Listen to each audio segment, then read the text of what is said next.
That's our own personal beat too. Like, Yeah, right. We're in a freestyle to it one day. Yeah. Yeah, I like it. My boy. We had Paul in the studio making this beat. Chef Slavin. Was good, dude. Was good. We in another here. episode in the books, man. We got Special guest. Viktoria Silk, Miss Silk. R&B singer, man. Thank you She's for coming blessing out. us Appreciate you, Miss Silk. with her presence today. Yo, we got to, before we get started, we got to shout out Sonny over at Premier Tax. If you guys need any tax services, make sure you guys hit him up. He has several locations. The location will be popping up. Yeah. And also, do not forget, this episode is brought to you by Liquid Death. Check it out. I like to do it. Check this out. Watery. Oh, yeah. Hydratingly good. That's crispy, man. I love it. That's what's I'm up. rocking with the regular mountain water today. Is my favorite one. Mountain water. You got two of them I loaded. got two of them, dog, because, you know, we got to stay hydrated, dog. You know, we out here trying to stay hydrated. Ricky Bobby. How was your last week, dog? How's it going for you, man? Excellent, man. It was another great week, dude. I kind of talked to you about when I was getting a haircut. It kind of fell off, man. I was just in like a little bit of a slump, dude. You know what I mean? That's just because I started that meal prep business and I had to kind of put it on pause. So it was just like a little lull, you know what I mean? I kind of didn't take the L per se, but it was something that I knew was too much on the plate. You know, I had to kind of like make room and take care of my priorities the right way. So I was just kind of in a funk, you know what I mean? I spent some money to get it started and I had to kind of pull out. It was just kind of weird. So talking to you, just saying it out loud, bro, that's what it is when you have somebody just say things out loud, what you're going through, you know what I mean? Because you're doing it all internally sometimes, and then you just end up killing yourself, man. It's just like hurt, it burns on the inside, you know what I mean? And then till the flame burns out, who knows when, you know?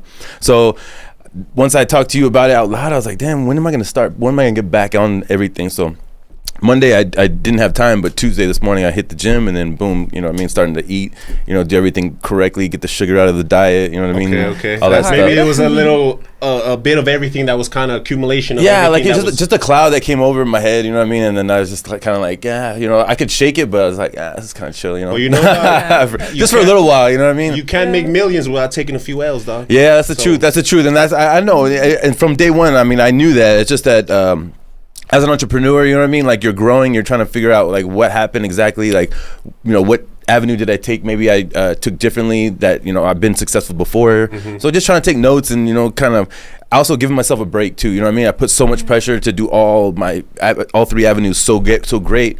I kind of burnt out a little bit, you know what I mean? Like I put a lot of effort in there, and then when I pulled back, because I really, you know, was too much on my plate, I just kind of like, okay, well, if I do that again, how am I going to do that better? You know what I'm saying? Make sure that I do this, that, the recognizing the situation you're in. Yeah, exactly. So the next time you're in it, you know what to do. Yeah, if I'm going to commit, like, hey, you're going to do this, I'm going to do this. Okay, this is what I can, this is my capabilities of what I can do. I can't exceed that because I have other priorities that are more important right now. This is what helped me get to this point, you know? I feel like right now we're in that stage where, you know, you want to do so much, you know what I mean? And as an entrepreneur, you feel like, I've said it before, I don't have enough on my plate. Right. You know what I mean? And then you start piling stuff on, and you're like, exactly. Scrape a little bit off the top, you know what I mean? I mean, I follow Gary Vee, man, and he talks about that, and people ask questions like, you know, when do you know it's too much? You know, when you're taking on too much, he's like, when things start falling, and you know what I mean? Like sometimes you have to let things fall. You put them down or you let them fall. Whatever happens, you know what I mean? But don't just try to hold up everything and then let everything fall. You know what I mean? That would be the detriment of your, you know, yourself, your family, all things like that. So recognize before it actually, you know, brings the boat down and stuff like that. So yeah, I definitely recognize that, you know, I have people like you in my corner that, you know, help me get bounced back. Always, like a rebound on the rebound, always on the rebound, you know what I mean? We got to stay on there, bro, because like I tell everybody, I've cut out everybody from my circle and started a brand new. You're the first one on there. Yeah, you know what I mean? So Grind2Hard. We have a fucking. We got a vision here. We got a vision. We manifesting the vision, and we need people like that on our group, on our side, to kind of push you and be like, nah, you got this shit. You know what I mean? Yeah. So I'm glad that you thought that, you know, of you coming into the shop and you kind of. I mean, it was light though. It wasn't like boom, that was the epiphany right there. But it was like, you know, it kind of put it out in the air, you know, rather than me being like, okay, you know, just do my own thing like every day and chill. It was like, nah, dude, what the hell? You were doing so well, you know what I mean? I was going to the gym like at least 4 or 5 times a week. I was, you know, eating. I remember I was just like, protein and water, that's all I was eating, and now I'm like Uber Eats and like, you know, whatever. You went back to that $5 Taco Bell. Bet, dude, dog. Quesadilla, that quesadilla, the steak quesadilla all day. What about you, dog? How was your week, man? Last week was it was pretty slow, dog. I'm not gonna lie, man. Just because I have a lot of shit going on outside the studio. You know what I mean? With my son coming in, and you know, we preparing for that shit. There's a lot of stuff that I gotta go to the house and meet people and, spend money and doctor's visits and all that, hospital tours and shit like that. Yeah. So last week was a light week, man, but I kind of try to, make sure I still work and I'm still present in the shop. Like I said, I still go to the shop on my days off just to go check on these guys and make sure they're fucking doing what they're supposed to do. You know what I mean? Just get a little placazo at the same presence, time. man. Yeah, dog, I'm trying, dog. I'm trying. It's hurting so bad, though. But Viktoria Silk, how was your last week? I know you was out of town. You drove in for the podcast. Thank you for that. Yeah, just for the podcast. Thank you so much. Yeah, definitely for being here. Appreciate that. So how was your last week coming in? It's been good. It's really nice being back in El Paso. I grew up here, and it's like I've just like gone like driving just to drive, like taking the long ways places, seeing what's new. 'Cause it's home, yeah. Yeah, exactly. How long has it been since you've been in town? Last time I was in town, I think it was in May, actually. Okay. Yeah, I came for a couple of days. One of my friends was getting married, and she had a little, like a bridal shower thing. So it was just like a quick, like 2-day visit. Okay. So you're out in Austin now?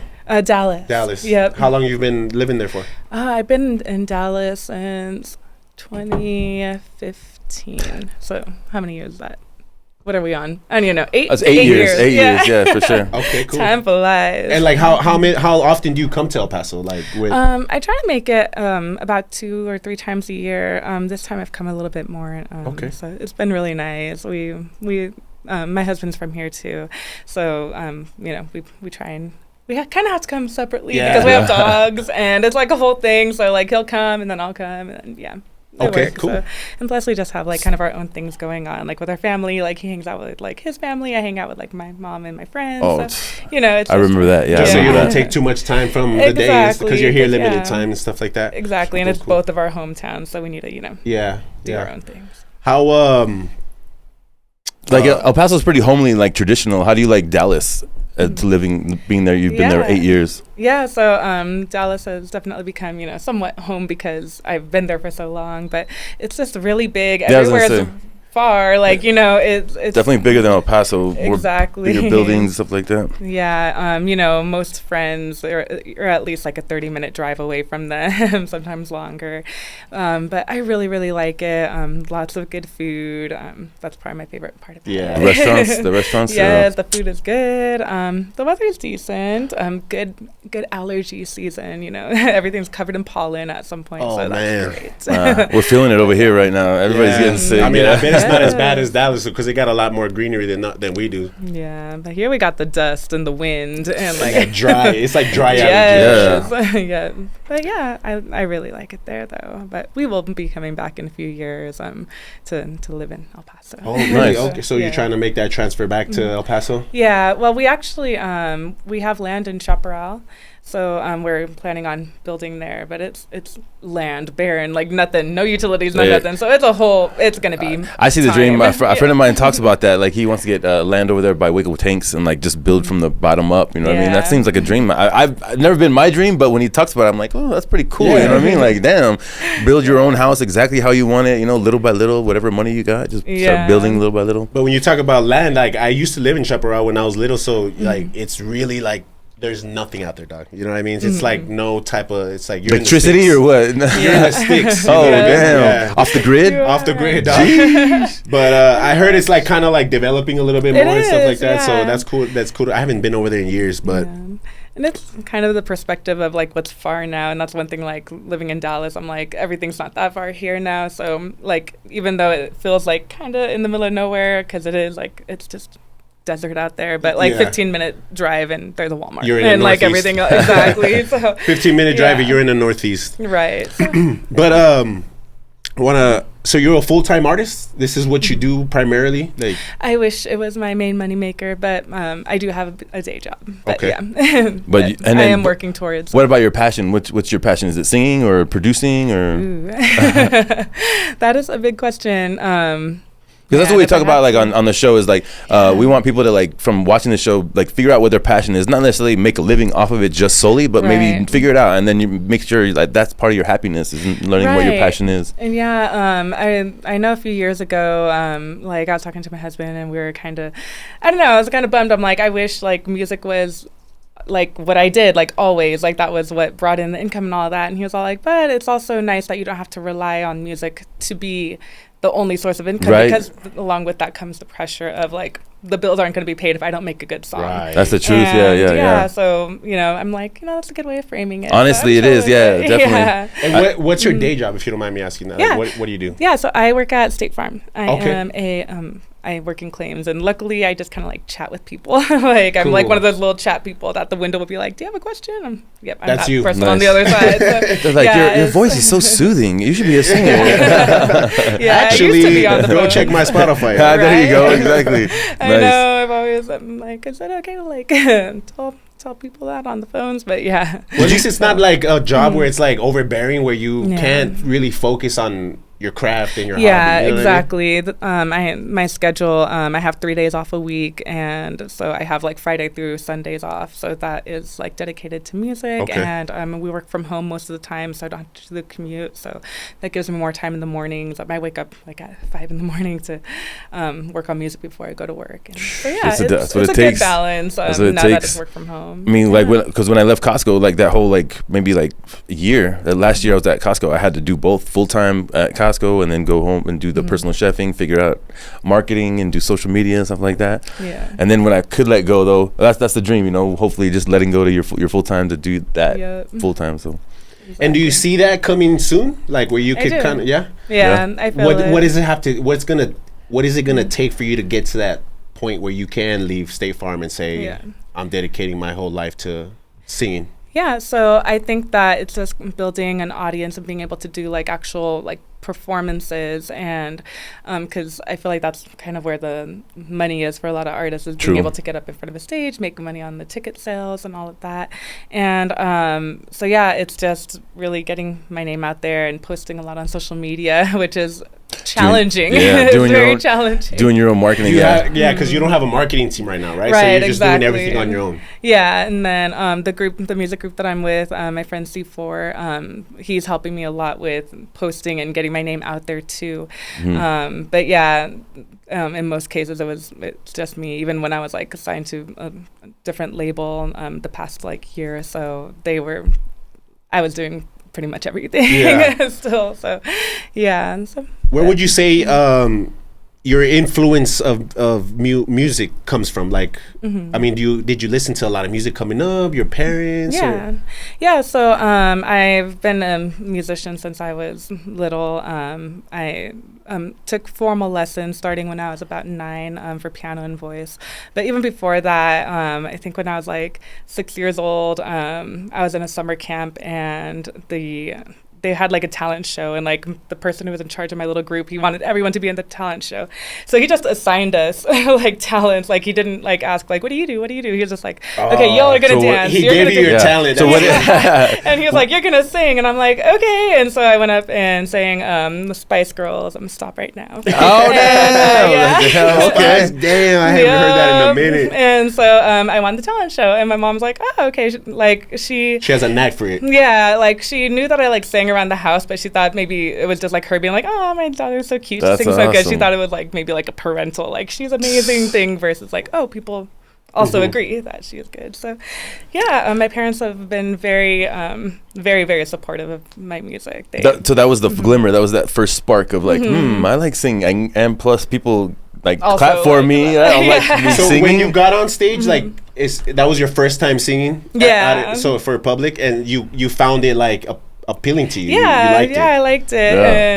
and I went up there. I mean, your parents fueled that with like I guess you said at 9 years old you end up doing like singing lessons and yeah, because we moved to El Paso when I was 8, and I had taken piano lessons when I was like maybe 5, and I think it was like a short-lived thing. I just didn't have the attention span, and then I wanted to play again because a couple of the other people in my class at the school that I went to, they played, and I'm like, I want to play. Nice. Like I want to. Like I'm like I took lessons once, and I know I can be good at this. Nice. So there was like a little flyer on a bulletin board for somebody who taught piano, and so I ripped off the flyer and I like took it home, and I'm like, please let me do this. yeah. And so mom was like, okay, but you need to like put that flyer back so that other people can sign up too. She literally pulled it down. Yeah. Nobody this is me. It's me right here. That's what's up. Yeah. Because like we always talk about like that first glimmer of something, figuring out what your passion is, and everybody has like that story. So from 9 years old on, you were like, I want to be a singer. Like you always had that dream. When did it? Let me get a little bit more specific. When did it actually click to you, and you thought like, okay, I want to make a career out of this? I know you started at 9, but when did it become real to you? I want to say probably like around the 7th or 8th grade. I was pretty deep into like piano lessons and singing, and I don't know, just like getting up in front of like people, and like people like in music class, and they always want to be like, play that song, and it was always like the Vanessa Carlton song. Making my way downtown. Yeah, there you go. Oh, you go. Wish we had a piano in here. Get a little duet going. Yeah, I've seen white girls though. So. Yeah, that's where most people get it from. But yeah, so and like once I got to high school, I always knew I wanted to be involved in music, and in high school, I was wanting to be more on the I wanted to do kind of more like soundtrack work, and like I really like production side of it. Yeah, okay. I'm really into scary movies, and I really like how the sound and like music and stuff like it's emotional. That's like a huge part. The suspense. Yeah, for sure. So those ominous sounds. Exactly. So I kind of clicked in my head. I'm like without like music and without music, like these like movies and shows and stuff, they like it wouldn't be so suspenseful. Yeah. Music makes them. Yeah. Oh yeah. Yeah. Michael Myers, when he's ready to kill or he's like on the hunt. Yeah, I mute it and I'm like, shit, got you, fool. You ain't scaring me. You ain't scary, dog. You scary without that sound. I'm always like with scary movies. I'm like plugging my ears. I can watch it, and I'm like, but as long as I don't hear, like, I won't jump in. Exactly. Won't feel that suspense, your heartbeat. Where do you think the correlation between a musician and entrepreneur lies? Like, because you're a musician, so where does that entrepreneur spirit come in? Come into play? So I was hearing y'all chit chat because I don't normally I guess I don't really see myself as an entrepreneur, but you guys are right in that. Definitely. You have to put yourself out there. Yeah, like market yourself, the branding, all that stuff. Yeah. And it's a lot of putting stuff on your plate. Like I have to like I'm the one who has to like arrange my photos. Before I would like do my own photos. Like I had like a decent camera. I like put the tripod. I had to like think of the concept, and I had to takes take time. a zillion photos, and then after that I would edit the photos myself. Shoot. Like I like would go into Procreate and like that's the entrepreneur spirit right there. Hell yeah. For sure. And then on top of that, like seeing how I'm going to then push it, like reaching out to like YouTube channels that do like R&B playlists and stuff like that, like reaching out to like them, like figuring out how to get on there. And luckily like I use DistroKid to post my music, so they do the distribution side of things and get it to all the platforms, so that's good. I pay them to do that. Right. But investing in yourself. But it takes a lot of work, right? Yeah. Yep. And juggling. Yeah, it takes money too, and for a lot of the like YouTube channels that do those playlists, they do have a fee, and so you like you spend what it is, hope it's not too much, and be like, yes, here I'll cash app you, and then they'll add you to their mix. And same with the Instagram pages too. Like there's so many of the fake ones that be like popping up, and those are annoying. You have to kind of weed through those. Trust. Yeah. Go to their page, make sure it's not a bunch of fake comments and likes, or they have like 30K followers but only like 100 likes, and you're like, exactly. Yeah. We just talked about that last week. We were just talking about that. Yeah. People buy followers, dog. That's a real thing.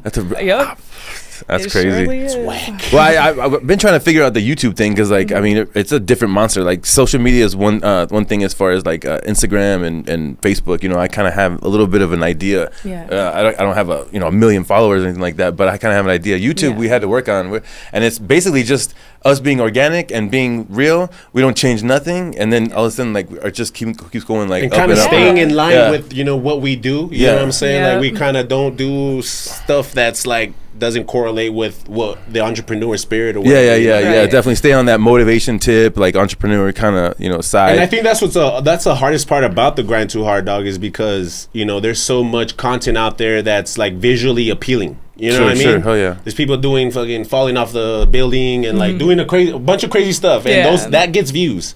You know, but hopefully what we're doing actually reaches the people that it needs to reach. So you know, exactly, subscribers, listeners, viewers, and all that stuff. So. Yeah, for sure. So where are you from? I know you moved here when you were 8. Where are you originally from? Yeah, so I was born in Phoenix, Arizona, and that's where like all of my mom's side of the family is. And so yeah, I'm pretty much. That's where I went to college and lived in Tempe while I was in college over there. So, it's a nice area. I like Phoenix. Yeah, I like Tempe, a little party area. Yeah, exactly. That's why I had to come back to El Paso. I was only there for like a year. Oh yeah, I feel like a lot of El Pasoans have had a 1 year stint in Phoenix. It's like just far enough. I went to school in Scottsdale, graduated, and I lived in Tempe for that 1 year, and I was like, that was bad news. And then you were young, super young too, right? Dude, I was like 21, 22, 23, who knows?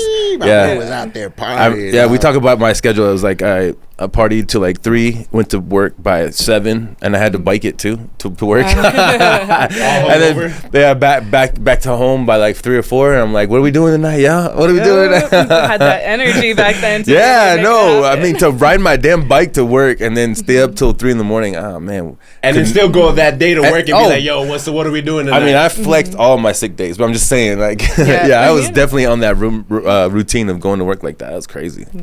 Where'd you go to school? Chaparral over at Scottsdale Community College. Okay, heck yeah. Yeah, that's where I got my culinary arts degree, and then tried to work in the industry over there because the industry is popping over there for sure. Lots of food. There's a lot of dope ass restaurants out there. Man. A lot of dope ass. I didn't get the chance, unfortunately, because I partied my freaking ass off.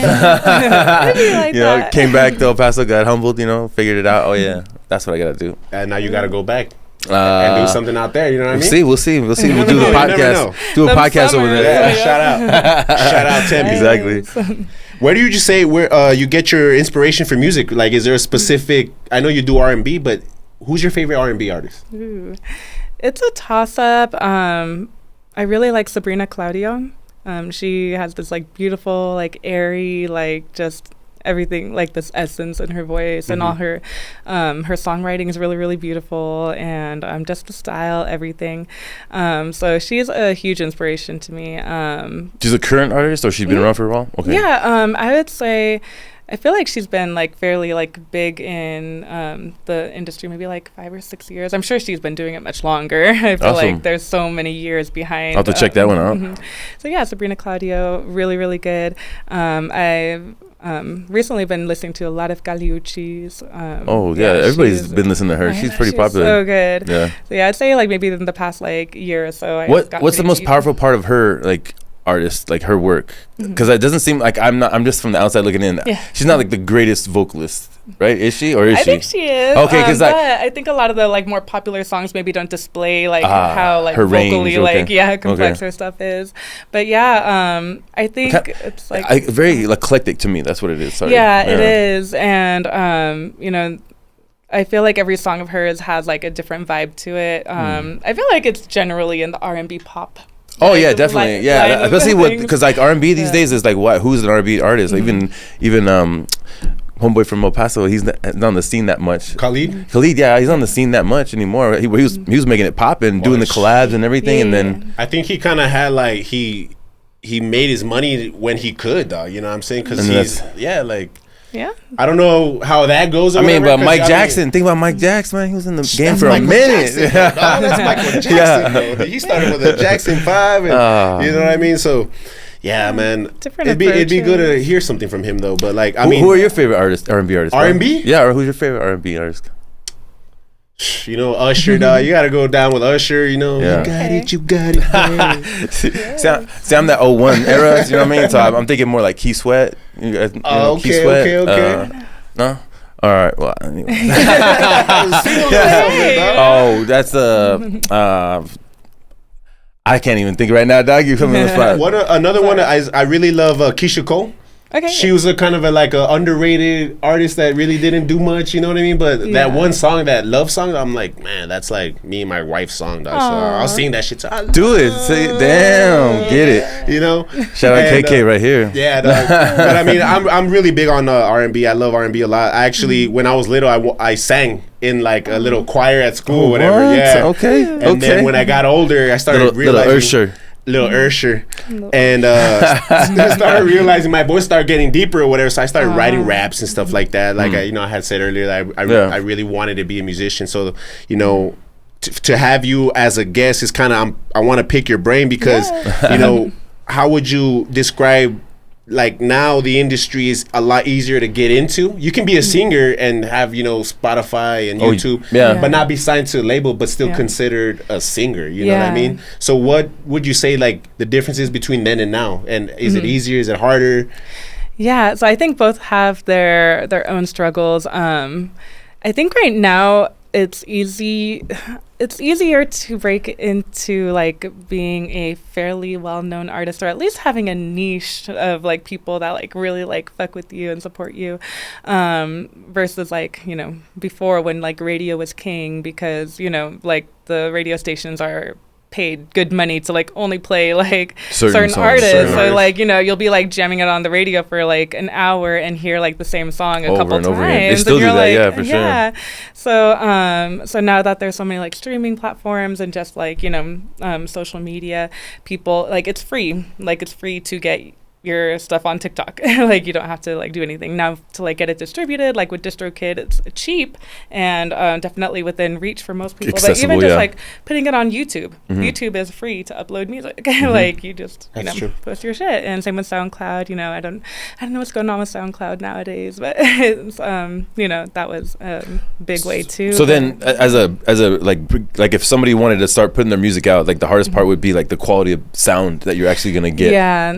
But it's the quality, and I think it's just getting past the initial like being afraid to post it. True, like, and that's like all entrepreneurs, everybody who wants to promote your brand, your business. Just start putting that camera towards you and just say what you want to say. You know what I mean? Then critique yourself later. You know what I mean? And raw footage, just put it out. Put it out there. Yeah, exactly, for sure. I think in the beginning, I mean, I go back and look at my first videos that I was doing, like in the kitchen, my dad's apartment kitchen and stuff like that. I'm just like, man, that was crazy because I had no idea what I was doing, but I was just doing it. I'm like, this is what I gotta do. This is what I gotta do. I felt the same way. I've been wanting to be on camera and be that motivational talker and stuff like that. It took me a long time. I still have videos up there where I haven't even uploaded, just because I was scared of the reaction of people that were gonna give me, what I mean? Or maybe they weren't fucking with it, or maybe they weren't vibing with it, you know what I mean? Like, you're just a barber, whatever.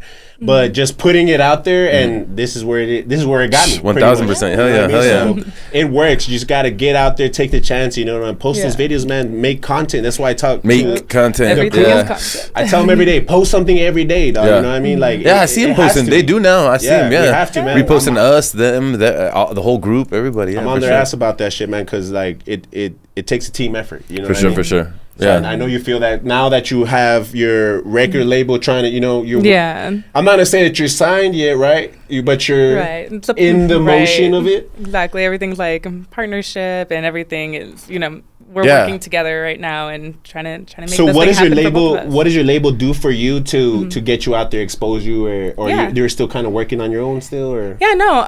So they've been so far it's a lot of reaching out to different like music blogs and Instagrams between like Houston, Dallas, and like Texas, like those types of pages that I'm sure you like see them like just posting about like what's going on in Texas in general or in El Paso in general. Like your package, you putting your package like down different channels, like you pick which channel. Exactly. So he's out there like getting it posted, getting like people to see like what's going on, building up the hype. He's been really, really good at like hyping up this like deal that we have going on, and you just making it seem like it's like something like really that's important. Good. Yeah, it really. Like, oh shit, like what's going on? Like people are like peeking, and and people gets people excited. You know what I mean? Because you've been working. Like if somebody like I noticed you on the scene like a year, almost a year now, and I'm just like following like how much you post more and more and more, and on social media, and the songs come out and stuff like that. I'm like, wow. And this last one was just you just dropped it this week. A few days ago on Thursday of last week. I just want to say congratulations. You're working hard. I see you putting in that work for real. What's that track called? So it's called Never Great, and so that that one was a collaboration. The producer is my really good friend Lowe's, Loez. Okay. And me Shout out and him Lowe's. me and him have like 6 songs together. He's an amazing producer. Like he always has like the vibes, and he's like sending me beats, and I'll like go through them and be like, I want this one. And so Nice. and he's also really good like with giving me feedback, because I'll like send him like my initial draft and be like, what do you think? And he'd be like, it's good, but maybe like change this one thing, or like, you know, like change you the need theme creative, of this one like, part. So yeah, and you know, partners. he does it in a good way that's like not like dickish. Oh yeah, like, Laura trying to take over your song. Yeah, exactly. So or your vibe, for sure. So yeah, he's been a really, really good music partner, and I'm glad to have met him. I met him at that convention that we were talking about a little bit ago at NAMM. He is working at one of the booths that has a software that I use for just for editing, and so I had a question about the software, and I'm like, well, this is a good time to ask someone who like works with it. So yeah, we started chatting, and those conventions, events, and stuff like that. You got to put yourself out there. That's another thing that entrepreneurs that makes you an entrepreneur is you're going to the events, networking with all those people that are in your world. You know what I mean? And then it just happened to be a collaborative effort. Yeah. So that's awesome. I know we've gone to events, we've done events, and we just kind of get to know people randomly. With the event, remember you were doing interviews at? There was one gentleman, he was out there, he was promoting his kitchen. I don't know if you remember, but I needed him when I was doing the meal prep, and it was kind of like going up, like I saw the production going up. I went and reached out to that guy, because I was like, I know it's been a while, but like I met you at that event. He's like, oh yeah, I remember you wearing the chef coat, and then boom, right from there, we were gonna do a deal with the kitchen, but it was a little too expensive or something like that. But I mean, the negotiation. Yeah, the networking. Yeah, and then you get and then you get a price. I have a range. Now I have an idea of the price it would be for me to actually do, somebody's work in somebody else's kitchen. You gotta be able to talk about your business, dog. I do it all the time. Like I'll be at the gym, at the store, whatever. First, it starts off with a cut. Hey, where'd you get your hair cut? Oh, you know what I mean? Follow me. I'm looking for a barber. Hey, by the way, I got a podcast. Dog, I fuck with podcasts, bro. So I put them on, subscribe them. I get their phone, and I'm like, yeah, I'm gonna listen. I'm gonna put you on. And I subscribe them before they're giving them. It just happened this morning before I left the gym. So that's what's up. You gotta be willing to put yourself out there and communicate, and because if you don't talk about your business, no one else's. You know what I mean? That's key. Where do you think you get your hustle from? Because I know you have a lot of hustle. You got to be out there exposing yourself, and you know what I mean, getting to that level that you want to be. Where do you think you get that from? Where does it come from? So I think it is like a lot of stubbornness and refusing to like not make it. Yeah, exactly. Like I've always seen myself as having a living on music based. Like I just know, like have always known that it will be how that's somewhere around that. Yeah. And so it's just a lot of like I refuse to not to do it, and therefore I have to do everything I can to make it happen. And that's it. Yeah. I think that's mainly it. I don't know. Do you feel like you've done the most to kind of like get to where you want to be, or you feel I think like I can do more. Okay. Yeah, I think I can do. Where is that in life? What can you do more of? I think the social media posting is I could do more of that. I post a little more on TikTok than I do on Instagram, but even then, like I should be posting every day. And like I feel like TikTok's kind of taking over a little bit.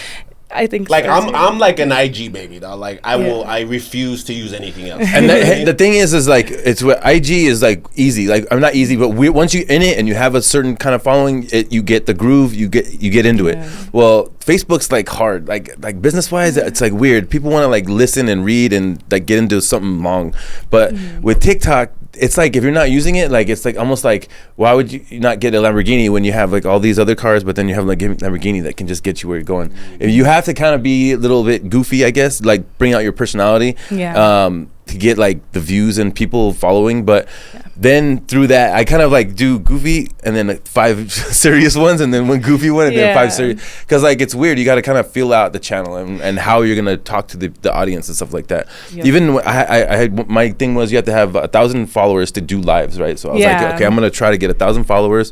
Oh, so they don't even let you do lives until you hit 1,000 followers? Exactly. What? So that's something we all know. I didn't know that shit. Exactly. I didn't know that shit at first either. I was like, why can't I go live? What's up with that?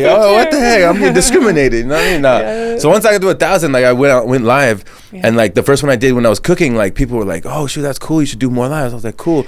So I did more lives, and it didn't really pop off. So it's like I don't get it. You know what I mean? It's still something you have to do. Like I think like when I do the lives here, like for you know a couple minutes, it works because people see what I'm doing and they go check out YouTube, right? Yeah. But on TikTok, they're like, "Do something." You know what I mean? I'm watching you do something. You know what I mean? So, you know, You're just like, exactly. I'm like that chopping. What do you guys got any questions or anything? You know? So I think you have to be actually doing something that's interesting. You know what I mean? Even and communicating while you're doing it, like reading the comments and like you know, that's really, hard. it's, it is hard. I seen you like, cause she'll be like warming up, kind of singing, reading the comments, talking about her day. It's like a whole like vibe. The whole thing. They want to you really gotta be multitask friend. with it and shit. That's gotta be their friend. Yeah, like they're right there, and I just don't. I'm not computing, but I'll get it. I'll get it. Yeah, I'll get it. Yeah. Once I got the 1,000, I started going live, and that's when I started getting more followers. Because every time I would go live, like I would get at least like 20 followers like at a time. Nice. Just like doing singing and stuff. And I need to see. That's the thing though. Also, like, so when you have all these social media avenues, you're like, I'm gonna give 90% to Instagram because that's all the time I have. You know what I mean? And you give 10% a little bit to Facebook or whatever. You know, that's the way I'm doing. And then sometimes I'm jumping on TikTok, but it's like, with all the free time and you're talking about like, you know, can I do more? It's like, yeah, you can do more, you know. Then there's Threads, and then there's like Twitter, you know, all of the different avenues. Or whatever exactly. Because like when our episode drops, like on every Friday, like I repost on IG, but then like if I have actual time, then I'm reposting on Facebook, and I repost on TikTok, and then I'll repost on Snapchat. Everything. And as you know, it takes a while, dog, to make those clips. It takes a good hour and a half. Sometimes I'm like, it's 12 o'clock at night. I gotta go to sleep. I gotta finish this fucking video. Send. IG will crash, and then you gotta do the video all over again. Oh like, man. fuck. Yeah. But I mean, I wish we gotta work on that shit, dog. We actually need somebody to be doing that shit for us. You know what I mean? So that is the best plan. Yeah, right. Exactly. Need that money green. I need that money green. If you are somebody that fucks with TikTok, IG, let us know, man. Hit up Grind2Hard. Yeah. But so we got an internship for you. Yeah, we got an internship. We'll hook you with Liquid there. Yeah. For me, I've always noticed that artists coming from El Paso, it's kind of like they become like, neighborhood. They're well known here in the city. Yeah. And then that's it. Mm-hmm. You know what I mean? We've had a few artists that don't really make it, other than Khalid, but he's not really like originally from El Paso. Yeah. So is that the reason why you moved to Dallas to pursue your singing career, or that was just kind of like? It was kind of more of a flow of life. When I moved from El Paso, it was to go to audio engineering school in Phoenix. And from Phoenix, I went and did my internship in Nashville. So I lived there for about 5 years. Oh, shit. And then we just kind of were wanting a change of pace. And so then we went to Dallas because I don't know. It just seemed like it had kind of the better music scene. How was it in Nashville? Because I know there's a lot of like jazz influence and stuff like that. Yeah. So Nashville definitely is music city, but it's like country music city and like rock, indie. There's a decent rap scene there. When I was over there, Nashville rap. Oh man. Yeah. Okay. Young Buck, dog. Oh, stop playing. He's from Nashville? He's from Nashville. All right. I was interning when he did a studio session there. And that's what's up. The place I was at. Yeah, it was a late night. It was gangster. Like, so tired. Did he stab somebody? Yeah. Did he stab somebody? You're partying with rappers. Yeah, for sure. You need a couple days. Yeah, for sure. So the struggle. But yeah, but I liked it over there. But when I was doing like the music that I was doing then, I evolved into R&B. I kind of started doing more like electronic music, like production, and that was kind of like my scene over there. I was doing a little more like DJing-ish, like multi-instrument. Like I tried to do like DJing, but like with having my keyboard and like I had like my my pad that was like triggering like different loops and stuff. So I was trying to do that. Damn, that's cool. And that's serious DJing. Mm-hmm. Yeah, so you could just do a DJ gig if you wanted to. You could just boom. Yeah, I could DJ, but yeah, multi-talented. So yeah, that's what I was doing over there, and there was not a big electronic music scene going on over there. It was like I got like into it, like the small like scene that was there. Like I was I was doing shows, but yeah. So you had to be the one to grow the scene, right? You're like, I don't know if I got the energy for this. Hold up. Yeah, I'm like, I need something that's already a little bit more established. But yeah, so then I moved to Dallas, and then that's why I started, like, my electronic music started to get very, like, a little more, like, melodic, and then, like, had, like, lyrics and stuff like that, and I was kind of going more, like, it just was getting softer, and then, like, before I knew it, it just ended up becoming R&B. That's crazy. You kind of just like evolve, like you said. Yeah, that makes sense because like some of our music isn't just solely like R&B. Like it has like that musical sound to it. Like that's pretty diverse. Yeah. So that's cool. That makes sense. Shout out Liquid Death. Again, right? Oh, going for the second one. Damn. Crisp it.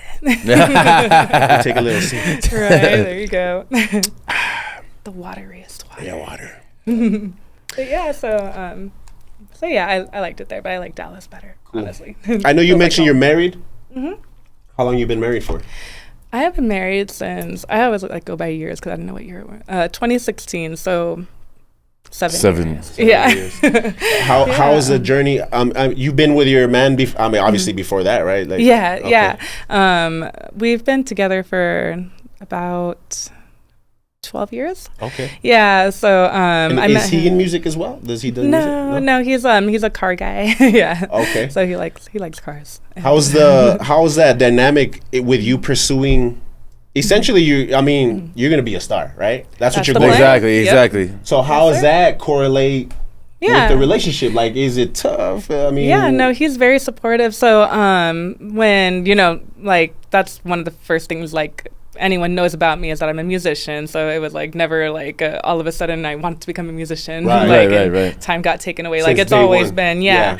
So I met him when I was visiting El Paso from Nashville, and just his best friend was dating my best friend, and then we all just went out and then we clicked. Cool. So I went back to Nashville, and like we were kind of talking, and then it just turned into like a little long distance thing, and about a year later he moved to Nashville, and he moved out there for you. Yeah. That's what's up. What's your man's name? Anthony. Shout out Anthony, dog. Not a lot of dudes willing to do that, man. Shit. Yeah. So. But we do talk about that because like he's in a relationship and I was in a 12-year marriage. But once I got divorced, I jumped out there and I just was like, nothing's stopping me now. I'm gonna be a chef. You know what I mean? That was just like my ticket to where I could do what I wanted to do. Yeah, you have the time and the freedom, honestly, to do what you got to do. That's what we talk about a lot, where it's like getting that support from your partner. That's big. Entrepreneurs that have, they're single, they have an advantage because they have the time. They have the freedom to do stuff. To take the L's. Yeah. You have to have a really supportive spouse for you to be able to, take that time for yourself and do and go on your journey and do what you want to do and do what you need to do. Yeah, so that's what's up, man. That he supports you in everything that you do. Yeah, it's been great. He's when I do shows over there, they're always like weird days, weird hours and stuff, and like it's like we have the freedom and like the security like within our relationship to where like I can go and do those. Like he doesn't like have to follow me around all the time. Like he doesn't it's really nice that we have that like we have that understanding exactly that like music will always be my priority, and I think he knows that, and it is like always my number one love, and it's a different it's a different type of love like versus a human your passion, but like he ultimately knows like I will always pick be music. A musician. Right. And that's crazy that you put him like that, because I'm trying to think like my passion is for cooking, like nothing really will knock that down, what I'm saying? But like if I do meet somebody, it's gonna be in that realm. That's you know what I mean. Exactly. So it's like, damn, okay, I get it. It's like a different perspective. I just haven't thought about that. Maybe look for a female chef or something like that. I don't know. Probably that's what I'm saying. There you go. That server. That's what got me in the trouble the first time. So no, it's really, really good. He's he just knows that I'm all in, and even I think when we first like lived together, I wasn't like as deeply like dedicated, and there would be like like multiple days where like I didn't like touch my equipment, and he would call me out on that shit, and I'm like, dang, you're right. You're right. Nice. He's all like, you just got that like drum machine and like you don't even touch it. Nice. So is that why you came up with that song? Where it's like you take me away from me away from my grind or something like that. There's a song where you kind of sing about it, right? Yeah. Was that dedicated to that situation?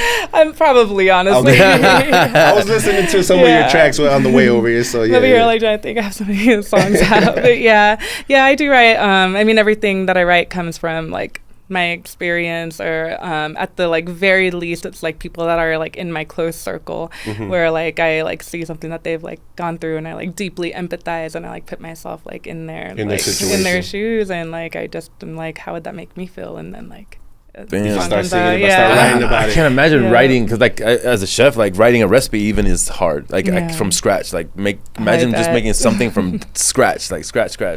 It's hard. So as a singer, writing your emotions and putting them on paper, and then all that stuff. There's a process to it. You know what I mean? I'm sure. I can't really relate because I just go in and do what I gotta do. There you go. It comes natural. Just do it. Yes.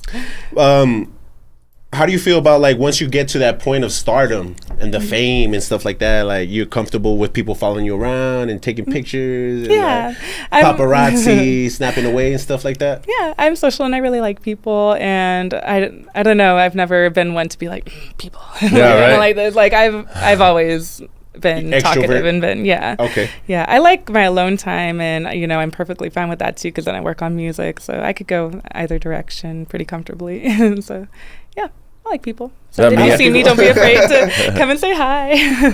Now me, I just had people who I've cooked for, right? So it's like a party of 10, right? One person will recognize me, and I'll be like, I don't know how to act, you know what I mean? Like, oh, you actually know me? Like, how you doing? I don't know. Say some goofy shit. I guess, you know what I mean? Now I'm like, I got to be more appreciative, you know what I'm saying? Like that people are like, damn, are you still cooking? That was a badass dinner. So I got to be like, more interactive, stuff like that. But I'm just not that type of person, you know what I'm saying? Same. Yeah. I've had some of those situations where they're like, kind of wanting to go up to me and say what's up, and I'm just kind of like dogging them back. Yeah. Like, why are you That's a guy thing. It's a guy thing, man. Yeah. I'm not that approachable. I was a little honest. Do you have any shows coming up? Any performances while you're here in El Paso? Or? No, not while I'm here in El Paso. Why? I need to find out who's in charge of the music scene over here. So if like, let them know, and they'll let me know. Yeah, there you go, for sure. Or just like messaging. I'm sure we know somebody that's putting stuff together. Yeah, like the electronic scene. I do know a couple of friends over at Taco Neta. They have like a DJ, and then they get DJs together, and they do like a show. They rent the event center and do a show. But I'm sure there's somebody. Maybe you can hit a little, DJ set, and then just slip in a little. I'm like, hey, y'all can remix my songs. Like, there you go. I'll send you the vocal stems. Like, do what you want with it. Nice. Now, I was gonna ask you to hit a little riff. Yeah. Oh. Okay. So hit a little Grind2Hard. So I'll go on ahead, and so I have a collaboration that me and my friend Lone Star Gorilla. He's from here in El Paso. We did a song that's shout out Lone Star Gorilla. Yes. Yeah. So I'll sing a little bit of that, I guess. There you go. Thank you. Appreciate you. Viktoria Silk, y'all. Slow motion, everything's in slow motion. Floating through the city on a cloud, floating through the city on a cloud. It's been a while now, let's roll the windows down, letting call out the sound, like nobody's around. Damn. And I got you right here. Okay. Wow. No, that's fucking good. Oh man. That's good. That range. Range. Control. Yeah. That was very good. That was very good. Like, right. Yeah, dude. That's dope, man. That's cool. really good. I never heard somebody sing like that, like in live and shit. So that's a definitely experience. Glad I didn't fuck it up. Nah, it sounded good. That sounded good. You're like, I know. I was like, shit, what part of the song am I going to sing? I want to do that one, though. It's called Slow Motion, though. It's on Slow Motion. Platforms. So you're on all platforms, Apple, Spotify, all that, Amazon Music? Yep, all of them. So make sure you guys check out Viktoria Silk. Victoria's with a K. Victoria with a K. Yeah, I had to type in the whole name to pull up your music. Yeah. Unfortunately, with the bigger platforms, they really try to suppress the smaller ones. So you could type in like Viktoria Silk and be like, "Did you mean Victoria Monet?" Or like other like. Oh yeah, they'll give you different suggestions. Yeah, for sure. It's like no, same with the Grind2Hard. You have to put like capital letters. Podcast at the end. Podcast at the end, and then it comes up. It's like I specifically told you what I was looking for, but here you are saying, well, what about this person instead? It's also it's like what you know is who you know. Yeah, so you know somebody, Mr. Spotify, he could hook you up. Just press a button. Whoever's up there, make sure you put us up there. Yeah, come on now. But I mean, do you have any questions for us? Like, I know we don't have we don't ask that to our guests a lot. You know we asked that last time. I was like, yeah, what's up? We interview us. No, just okay, yeah. So, I guess how did you two meet?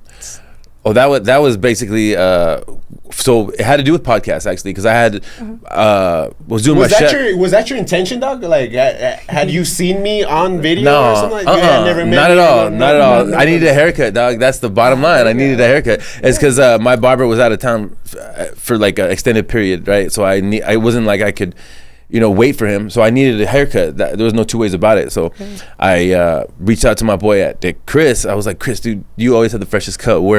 Where do I get a cut? Or hook me up with your barber. And then he's like, yeah, for sure. He got me in like that weekend. I think it was even like a Saturday. I was like, damn, hell yeah, it was early. And then we're just jamming like normal. But when you have a barber, like you jam, you have a vibe. Even my last barber. I'm a therapist, dude. I'm not gonna lie. Like, yeah. So I was just like, damn, cool. So I got the cut. And then once I got the cut, I did the interview because I was just, confident wise, I was set. And then, got a couple more cuts from him, and I'm just like thinking the whole time, like, I want to do a podcast, and we could do it. Like, just every time I get a cut from this guy, that whole hour, we can put it on YouTube. So I'm like, what the fuck? Why don't we just do a podcast, right? So I told him once, and he's like, I don't know. I told him twice, and he's like, I mean, okay, but like, what is it gonna take? And then I think he even texted me like, let's do it. Let's fucking do it. And then boom, 33 episodes later, yeah, and it was awesome. A lot of it was like. I love talking like motivational shit. Yeah, the vibe. Yeah, that was the vibe. Shit, you know what I mean? Because I don't really have somebody like that coming up to talk to me like that. Yeah. So whoever I'm around with, I'm like, yo, we gotta go harder. Yeah. You know what I mean? Like, there's somebody out there right now going harder than us. We gotta put more content out. We gotta do this. We gotta do that. And that's how I came. Every client that sits in my chair, that's how I talk. Right, you know what I mean? But my vibe was not like, oh, I just want to help everybody and motivate everybody. I was more in a lighthouse, like, because I was like meditating and figuring out how to help people, but like nobody was taking my advice. So somebody said, you got to be more of a lighthouse and just kind of be waiting for somebody who wants to ask those questions and get into meditation. And he was asking questions that were more not just, how was your day, or what's going on. He really was interested, like, how'd you do that, and like, social media, and like we'd have these conversations. I'd be like, bro, just us talking, if somebody heard us talking, they would be like, enlightened on how to be an entrepreneur. So I mean, we need to put this on a podcast for sure. So it was fate. It was fate. No, but I mean, the vibe, even if it was just barber talk per se, like, it was the vibe though, because like you have to be able to talk and then reverberate feedback and all that stuff. You know what I mean? And some people are just like, oh, I'll be on a camera and I'll be funny energy. Jokes, right? Yeah. And then I remember the first couple episodes too, we had some where I was just like, this fool would pick me up like, oh, you were right there, you were saying this. I was like, damn. I really like, because like it took a while, podcast, talking at mic and all that stuff. It takes a while to get used to. Especially us, though. Like, we talk about all the time where we're older men. You know what I mean? We're started our mission a little late. I feel like. A little bit. So to me, it's like I try to motivate the people that younger than us that are in the position to do exactly what we're doing. For sure. We're kind of like, yo, don't wait till you're 36, 35 years old. Do it now. Yeah. You know what I mean? You have that extra time. Yeah, for sure. What would you say somebody in that instance where you know what I mean, somebody wants to be a singer but they don't know how to or go quite about it, or they're kind of struggling with that idea, like what inspiration would you give them? I would say definitely just put your stuff out there. That's kind of the first thing, because I mentioned earlier, like, that's kind of the scariest thing about like putting your art about your art is like, it's your baby and you think it's really, really good, and you're just like, what if nobody else agrees? And you just have to do it and be prepared for not everyone to like it, because first off, it's art. Like, it's not going to be for everyone. Like, your vibe may not be for, that person, but all these other people like it, and, so, and just know, like, you're going to get a mean comment or two. Like, it happens. Like, I survived my first mean comment, and I was like, okay. I'm like, that wasn't that bad. Because like I'm also I'm very much like no one's gonna tell me that I'm not a good musician. Whatever. My mom made me super confident. Hell yeah, you gotta be super confident. Way too confident. I'm like, there's no one who's gonna tell me I'm not a good singer. What's your problem? So that rolls me into my favorite question I like to ask guests is that line between confidence and cockiness. Yeah. Where do you kind of draw that, or how can you define that? I think do you feel like you've ever been cocky? I don't think I've ever been like cocky, because I feel like the line is the way that you treat other people about it. Like, I think being confident is, I know that I am good at trait. this. But I feel like cockiness can almost bring other people down. Like, you're like trying to be like, oh, I'm so good. Like, and this guy over here, like, that's not singing. What I'm doing is singing, and nobody else can do it like me. Yeah, there you go. That's cockiness for sure. So draw that line, and it's kind of the way that kind of like stepping on them a little bit. Yeah, like I guess like know your room. Like, don't be so overconfident it's gonna crush somebody else's spirit or something. Yeah, and there's not a need to put other people down if you're like good. True. Yeah. If you're actually it'll show for itself, and there's room for everybody. Like, it's not like it doesn't have to be a competition. There's so many people out there that listen to music, and like people can listen to you and Ariana Grande. They can listen to you and like you know, somebody else. Like people have a lot of time to listen to music. And it's true. Like it's true. There's enough. There's enough for everyone to be good. Do you feel like you're in control of your own destiny? I do. Yeah, I think that it's a lot of like manifesting and a lot of like working towards it. You can't obviously you can't just be like wishing and wishing and wishing for it to happen. Right, and just wait. I think people like know the steps it takes to get somewhere. Mm-hmm. It's just, doing them. And also I feel like a very common I guess obstacle is money. Like with everything, like money will expedite things. Yeah, that's the truth. Yeah, and money make the world go round. Yes. Yeah. So, but now with again the free platforms of TikTok and YouTube and all of that, it gives other people a chance. And even though money will still make those things better, like better production, will make the algorithm happy. Just like watching and seeing what's successful is free, and like seeing what people are doing and following, you just have to if you morph. If you want it that bad, figure out the avenues that if you have a certain amount of financial capital, figure out the avenues, because there's a lot of free avenues, there's a lot of people that will help. Exhaust those avenues. Exhaust before those. You start to okay, I gotta come out of pocket, what do I gotta do? Sure. Absolutely. Or think that, oh man, this is gonna make me go broke if I go after my dream. It's like, it's gonna, if you wanted to, but there's other avenues that you can manipulate first. One of the people that the entrepreneur events talked about, like she wanted to be into the fashion industry, but like no one would hire her, no one would give her a chance. She's like, no, I'm gonna work for you for free until you understand how good I am at what I'm doing. And that started her career, basically. She got in that door.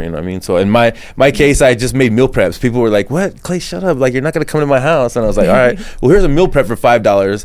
This is $5. Oh shit, can I come to my house and clean? Quick, So everybody, you got to find out what your ticket is to get inside. Working for free helps a lot, though. You know what I mean? Because at the beginning, the shop that I was at, it was right next to a gym. So I would post up outside like, yo, you need to come here, man. I don't got money. Nice. Sit your ass down. Gotta hustle, yes. Make it look good. Let me very good. Exactly. Yes. And then take the effort to post a cut. They're thinking like, once the phone comes out, they're like, oh shit, this shit's good. You know what I mean? I want to be on this dude's IG.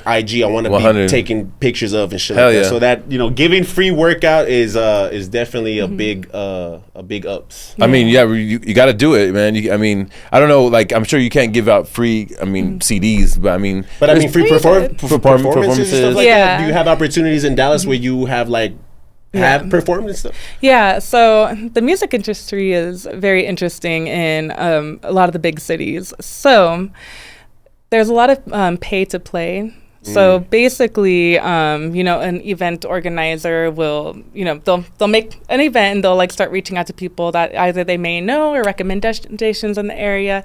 But pretty much they'll be like, hey, to perform at this event, you'll get 2 songs and you'll to enter $20 or $15. So unfortunately, that's pretty much how you're going to get on stage over there. And that's another thing that my friend with the label is helping out with. What's like the label he covers called? It's called BCG, like B as in boy, C as in cat, and G as in girl, BCG. I'm BCG? like, BCG Records. Shout out BCG. yes. So yeah, he's helping me get those events where I'm not having to pay to perform in them. And I get my stage time, I get to meet people, get to introduce myself and show what and then what that might be involving traveling, right? You might have to go like to a different city just to do the event or something like that. Yeah, which I'm completely open to, and that's another like really nice thing about our relationship. We really just have the dogs and like my husband, and he's self-sufficient. So like I'm able to go and travel. We don't have any kids, so we like yeah, that makes things easier, for sure. A little bit of freedom there. Yeah. But yeah, so most of the events though, and it was a bit annoying for me. I would say like a little over a year ago, there was a one of those events that was kind of bigger. They were kind of making it out to seem like it was going to be like this like huge thing, and they were like, well, you don't have to pay if you like bring 3 people, but it ended up being like super shady. Like we got there and they were like, oh well, the 3 people have to physically be here with you right now, which they like didn't tell you. And it was like early. They wanted you to be there way before the doors open, so like it'd be weird for your friends to just be and there. And then there were so many people. It was $20 to perform. And you only got 2 songs, and there were so many performers there. Like you're basically performing for other performers. Oh wow, that's how many. It was like yeah, amongst your peers. Mm-hmm. And then they were just like they had all these different like little add-ons where they're like, oh, like because in the thing they were saying like, oh, you'll be like interviewed for this like little like TV cast thing, and so you're looking forward to that. But they're like, oh, well, that's another $50, and you get like 5 minutes. Just drop it on you like that. Yeah, and I was all like, I was so mad. That's how the industry takes advantage of the artist, basically. Yeah, exactly. It felt very exploitative and like just and I feel like a lot of these events are like that. I understand that it does cost money to throw them, and it's okay, paying like $5-10, but getting to like go on stage, but it's especially still kind of when they start to like upcharge you while you're there. You know what I mean? Exactly. They start changing the terms and that one it definitely discouraged me for a little bit. This is the premium package. That's what you want. That's an extra $100. Yeah, it was wild. I was just like, I cannot, and I forgot it was before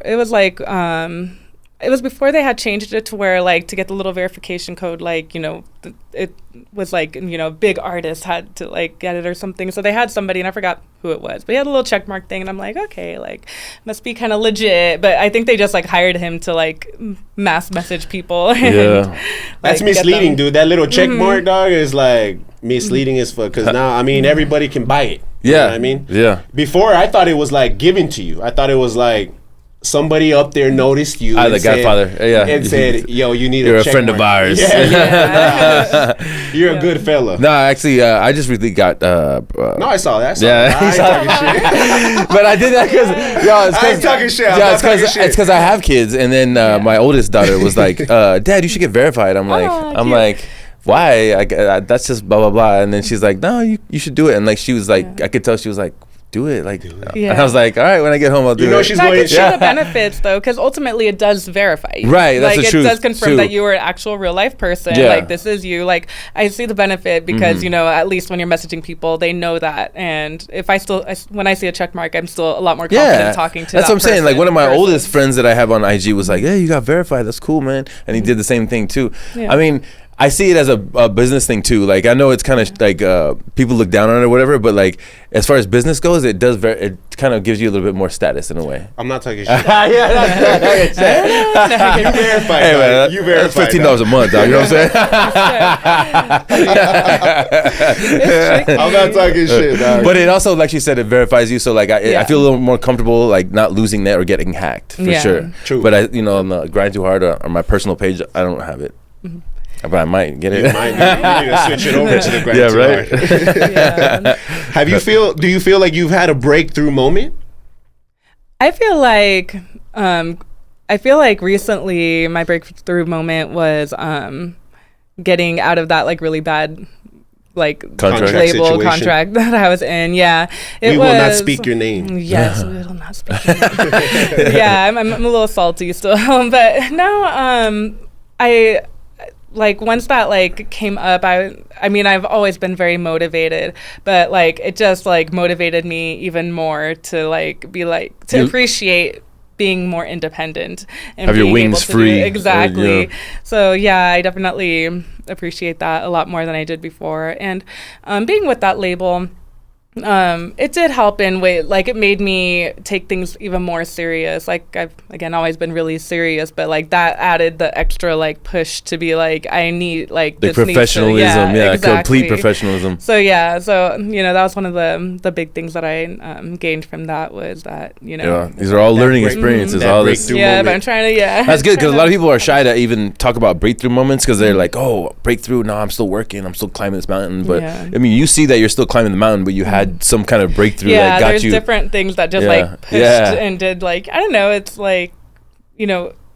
Things feel like it's a little stationary, but then there's that like one thing instead of it being like a step by step thing. It's like a straight and then boom and then straight for a long time. Then boom. Big time. That's a breakthrough for sure. But, what do you do in those moments where you know you have those stationary times and it's kind of like I don't know, is it working? You know what I mean? How do you get yourself out of that slump? Yeah, so it's funny, I did a TikTok about this topic a few weeks ago, and kind of when a musician is in a creative slump and things that you can do that don't quite involve creativity but still help you further yourself, because like a lot of times, you know, as a musician, like you think you have to be like making something new all the time, and when like nothing good is happening, you're discouraged. You're like, is this even what I should be doing? Like should I go and like change career paths? You know, like it can be like it feels very like dooming. And so a few things that I'll do if I just like can't get something out, like something new, I will go and like I have like piano as an outlet, like classical piano. You don't have to create something. It's already on the paper. You just learn it. It's like reading. So, you know, and it's furthering yourself as a musician. So that's like one of the things that if I just like can't make something new and I'm not feeling creative and feeling kind of like what am I doing? I'll go and learn a new song where it's like, it's like it's in front of me. I don't have to think. I mean, it can be a little frustrating learning it, but you know, it's not. But your attention's off what you're trying to create and into this. You're kind of like practicing it, you know, what I mean? Using it as that's what's up. And that, and you know, like working on stuff that you've already made. Like I have so many songs. I'm like, well, I could perform them better, so I'm gonna practice my performance while I'm not able to like make anything new right now. I'm just gonna get better at what I have and like you know like make dance moves and figure out how to. There you go. Like I've been practicing a lot, like doing cardio while singing, because I feel like you know you have to like move and you don't want to be out of breath. Tired, and you want to be able to put on a performance. So. Right. That's what I wanted to get into that too, because some of your songs have that poppy vibe to it. Yeah. So when you start performing, like you're gonna have to start taking like dance classes and stuff. I mean, are you a dancer? Are you? Yeah. So I love dancing. It's one of my favorite things to do too. And I'm not like a choreographer, and it'd be nice to like get in touch with one to help like you know make more moves. But when I go up there, I do move, I do dance, and you know I wiggle. There you go. Yeah. you put on a show. She's a performer. Yeah, and I know I can elevate it. Like I'd love to be like Beyonce status one day, where she's like literally doing the most. Yeah, right. Still able to like hold a note. Freaking sew your own outfits, brand new. Exactly. Yes. She did everything. Who inspires you? You know, who or what inspires you to keep pushing? Yeah. So I think I want to say like I want to make like my parents like you know like I mean they're always like proud and they're always very supportive, but it'd be nice to you know it's a motivator if anything to keep on you know doing good and keep on going for this and make it happen. And you know my mom is like super inspirational to me. She's like, is she a singer hard. As well? I mean, does she have any type of No, she's not a singer, a musician.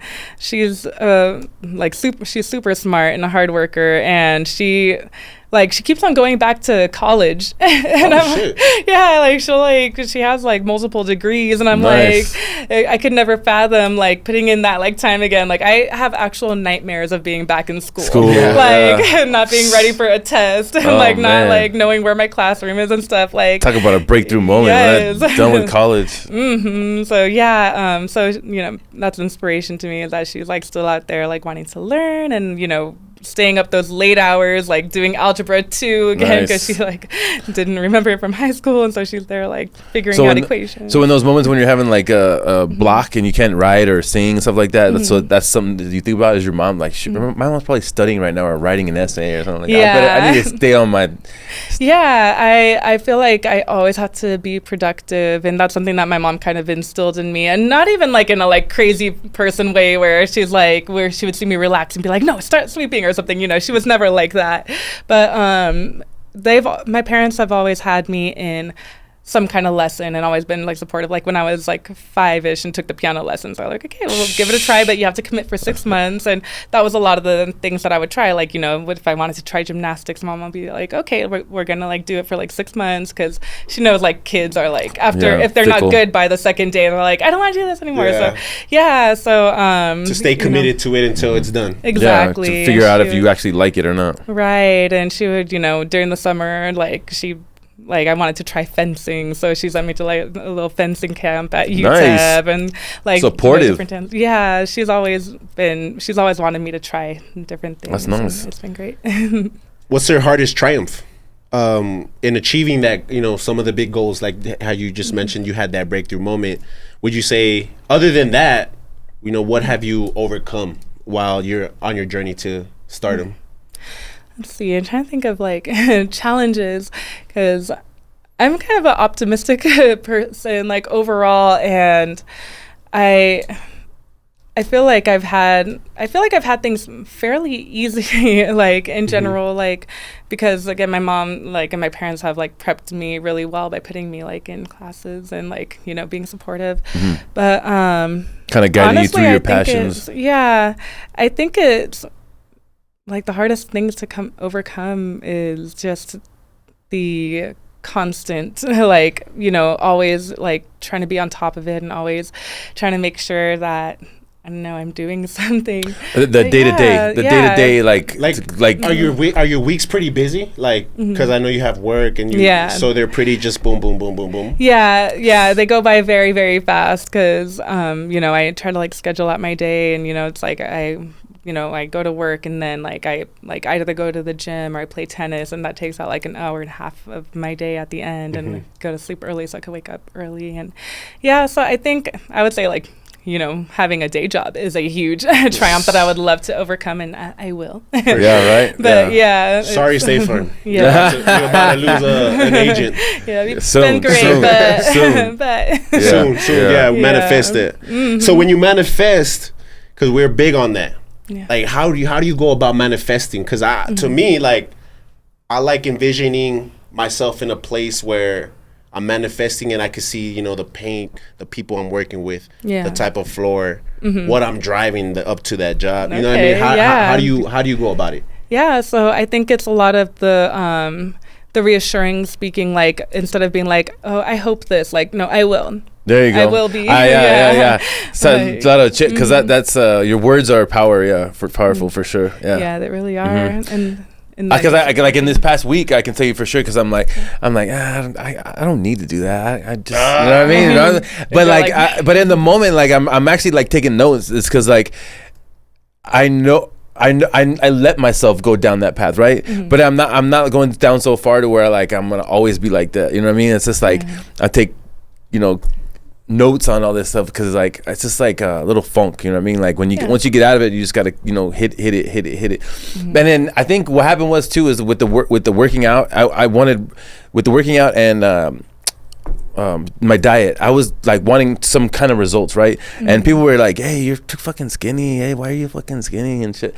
So like it was weird. I just kind of, you know, I took a mental shot a little bit, you know what I mean? So I just like, fuck it, I don't need to work out anymore. You're skinny already, bro. Yeah, exactly. Well, you know what I'm saying? I was just trying to get a 6-pack and that shit was making me sick, you know what I mean? So for real, you gotta go calorie deficit, bro. Like not eat basically like 2,000 calories. Okay, go 1,500. That's something you gotta eat. Nah, man, I can't do that. Oh, dude, that shit was hard as fuck. But I mean, I'm not ending that journey. You know what I'm saying? I'm just putting it on pause. You know what I'm saying? I'm just gonna go get back on the horse. Though. Hell no, I told you I went to the gym today, and I'm about to get it. No, you gotta go again. I started it up again. I'm about to start it up again. Yeah. And then like I said, I took notes. So every time like I'm on the couch again, and I'm like, I'm just gonna chill. I'm not gonna chill. I'm gonna get up and do something. You know what I mean? I'm gonna go write a recipe or whatever the fuck I gotta do because all this shit that I did to get here. You know what I'm saying? Like all those late nights and stuff like that. It's kind of like. I think that's a big part of you falling into that thing, into that like little hole where you're like, man, I've gone harder than this. Why am I acting like this? And then you're kind of like, oh. Yeah, that's what I'm saying. You're like objectively like looking at yourself like, really? Like, get the fuck up. Get the fuck up, motherfucker. And then you have King Vic on the line, yo. Get the fuck up. No, not even on the line, but just you go to the gym. That picture with you and Almighty, that's fucking dope. You know what I'm saying? Like to see you guys at the gym, like motivating each other and shit. Like you said, because he's younger than, like almost 10 years younger than you. So like you're just like, hey, like let me show you how to do it. You know what I'm saying? And then kind of taking the responsibility of doing it right too. Yeah, exactly. It's full swole, dude. I'm telling you. I go with him, dog, but we kind of joke on each other because I'm like, he's like, I'm big, dog. I'm big. I'm like, bro, you're little, bro. You're little. I'm like, you'll get there one day. You'll get there one day. Those you gotta work out with the big dog. Those are big baby gains for now. Yeah, he's a little baby. He's a perrito. But how do you pay it forward? You know, all the blessings that you received, and you know what I mean, like you said, opportunities. Nothing's really has, you know, things are going your way. You know what I mean. You're a very optimistic person. So how do you pay that forward? So I really like doing like educational, especially for like for young girls. There's a organization in Dallas called Girls Rock, and I think they actually have locations all over the place. And so I've done a few workshops there where it's basically girls age, I believe 10 to 17, and they do try to gear towards kind of lower income, girls that may not have the opportunities that a lot of other people have. And basically it's a 2-week long camp. They form their own bands and stuff like that. And so I was teaching an audio engineering and a MIDI like course there, and just kind of telling them, you know, how they can record their own music, like even if it's just like on their own phone, like showing different apps that they could use. That's cool. And like they're young too, so they can get this started young. That's really cool. And I had partnered with Ableton, the recording software that I use, and got them like free licenses of like the like kind of the lowest, like their beginning like package. And I also believe I got something with Guitar Center where they got like a 10 or 50% discount, something to like to get them that motivated. Like I can do this. Let me buy that guitar or whatever it is, that amp I need. And even like even recording is so much more accessible now. Like, there's $100 microphones. There's cheaper ones than that. On Amazon you can get like a $40, $50 one. You could get just a USB mic or an interface. You can have a setup, a pretty decent setup for like $300 where you have like your headphones, a interface, and a microphone, and then most interfaces come with a free version of software, so then you use that. So so that's one of the things that I really like to do is kind of show people how awesome audio is. Nice. And then once they learn that small thing, then they can just use that to get to their dreams or whatever passion is, music or whatever, singing. Exactly. Very cool. I have another question that I just noticed here that I wrote down for other guests. How do you deal with rejection? Like, going up to, you have your art that you created and you love it so much, and then you go and show somebody and they're kind of like, nah. How do you move past that step, especially being an artist and you're trying to get signed? That's the main shit, right? Very vulnerable, I guess. Yeah. So how do you push forward? How do you push through that? Yeah. So it comes back to, like nobody's going to be able to tell me that I'm not good at it. But, it does have like a little initial sting where you're like, dang, like, I usually like to ask, I like to ask, like the reasoning, just like not even in a, like, I don't know, It's when not I was, like, just a no. calmly, Like, you gotta tell like me. I'm be like, is there a reason? Like, is this just not your type of music? Yeah, Like, what can I work on, like, or- yeah, do you just not like my voice, or like, was it the keyboards that like you just couldn't vibe with?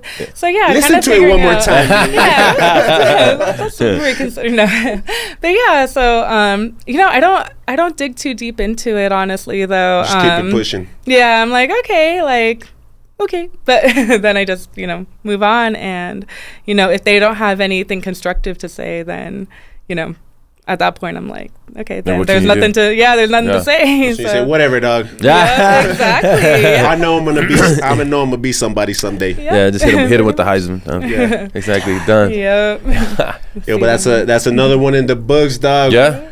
Thank you, Victoria. Thank you, Viktoria Silk. I know Silk. you came all the way from Dallas to come be on this podcast. It was a pleasure having you. And I wish you nothing but the best. Make sure you guys tune in every Friday, 9 a.m. Yeah. Spotify, YouTube, iHeartRadio, Amazon Music. We're working on Apple Music soon. Y'all stay hungry, stay motivated. Stay positive, stay motivated, y'all. Yo, keep going. Shout out Liquid Dev. Yeah, shout out Premier Tax. Premier Tax Services. They got multiple locations. Hit them up. Tax season coming through. Viscount. Peace. East side, west side.